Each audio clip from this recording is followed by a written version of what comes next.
Britisher या मुगल आक्रांताओं के हमलों को और बाद में लगभग 200 वर्षों तक ब्रिटिशर की गुलामी को झेलने के लिए मजबूर होना पड़ा था। यहां की जनता तब तक सहती रही जब तक कि उसकी संस्कृति पर सीधे हमला नहीं हो रहा था। याद करिए, अंग्रेजों के खिलाफ पहला हमला और पहला स्वातंत्र समर, जिसे हम प्रथम स्वातंत्र समर कहते हैं, कब हुआ? 1857 में। और वह क्यों हुआ? क्योंकि गाय की चर्बी और सूअर की चर्बी से बने हुए कारतूस भारतीय सैनिकों को दे करके उनकी आस्था के साथ, उनकी संस्कृति के साथ सीधे सीधे हमला करने का प्रयास हुआ था। और तब वे सभी सैनिक भड़क उठे थे और फिर एकजुट होकर के पूरे देश के अंदर एक नया आंदोलन खड़ा हुआ था, जो भारत का प्रथम स्वातंत्र समर के रूप में, जिसे वीर सावरकर ने मान्यता दी थी, जो आज भी उस रूप में जाना जाता है।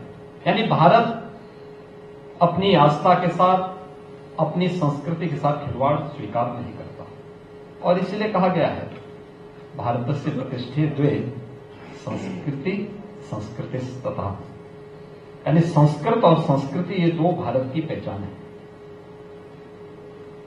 संस्कृति यानी बीज का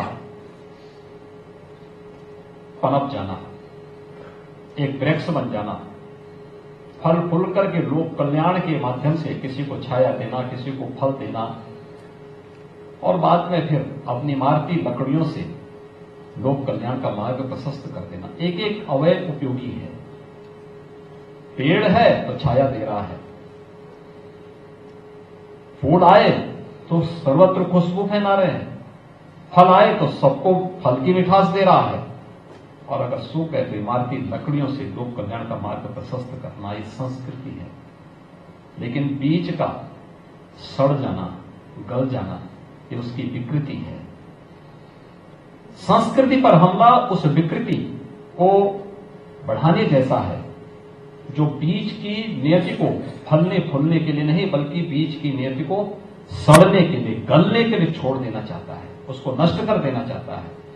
और ये सांस्कृतिक हमला सबसे खतरनाक हमला होता है।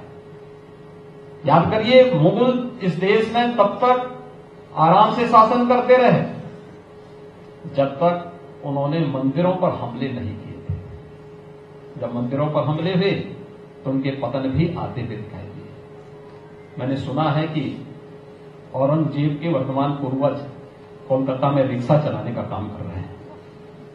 यानी यह भी एक स्थिति उनके सामने आई। उन्होंने किसी समय दिल्ली के अंदर शासन किया था, देश को अपनी क्रूरता से एक भय के माहौल में बदलने का कार्य किया।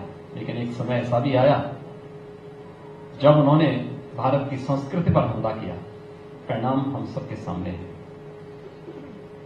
अलग विषय है, समय के अनुरूप चीजें बदलती गई, वे वापस आती गई। ब्रिटिशर या मुगल आक्रांताओं के हमलों को और बाद में लगभग 200 वर्षों तक ब्रिटिशर की गुलामी को झेलने के लिए मजबूर होना पड़ा था। यहां की जनता तब तक सहती रही जब तक कि उसकी संस्कृति पर सीधे हमला नहीं हो रहा था। याद करिए, अंग्रेजों के खिलाफ पहला हमला और पहला स्वातंत्र समर, जिसे हम प्रथम स्वातंत्र समर कहते हैं, कब हुआ? 1857 में। और वह क्यों हुआ? क्योंकि गाय की चर्बी और सूअर की चर्बी से बने हुए कारतूस भारतीय सैनिकों को दे करके उनकी आस्था के साथ, उनकी संस्कृति के साथ सीधे सीधे हमला करने का प्रयास हुआ था। और तब वे सभी सैनिक भड़क उठे थे और फिर एकजुट होकर के पूरे देश के अंदर एक नया आंदोलन खड़ा हुआ था, जो भारत का प्रथम स्वातंत्र समर के रूप में, जिसे वीर सावरकर ने मान्यता दी थी, जो आज भी उस रूप में जाना जाता है। यानी भारत अपनी आस्था के साथ, अपनी संस्कृति के साथ खिलवाड़ स्वीकार नहीं करता, और इसलिए कहा गया है भारतस्य प्रतिष्ठे द्वे संस्कृति संस्कृतिस्तथा, यानी संस्कृत और संस्कृति ये दो भारत की पहचान है। संस्कृति यानी बीज का पनप जाना, एक वृक्ष बन जाना, फल फूल करके लोक कल्याण के माध्यम से किसी को छाया देना, किसी को फल देना, और बाद में फिर अपनी मारती लकड़ियों से लोक कल्याण का मार्ग प्रशस्त कर देना। एक एक अवयव उपयोगी है। पेड़ है तो छाया दे रहा है, फूल आए तो सर्वत्र खुशबू फैला रहे हैं, फल आए तो सबको फल की मिठास दे रहा है, और अगर सूख है तो इमारती लकड़ियों से लोक कल्याण का मार्ग प्रशस्त करना, ये संस्कृति है।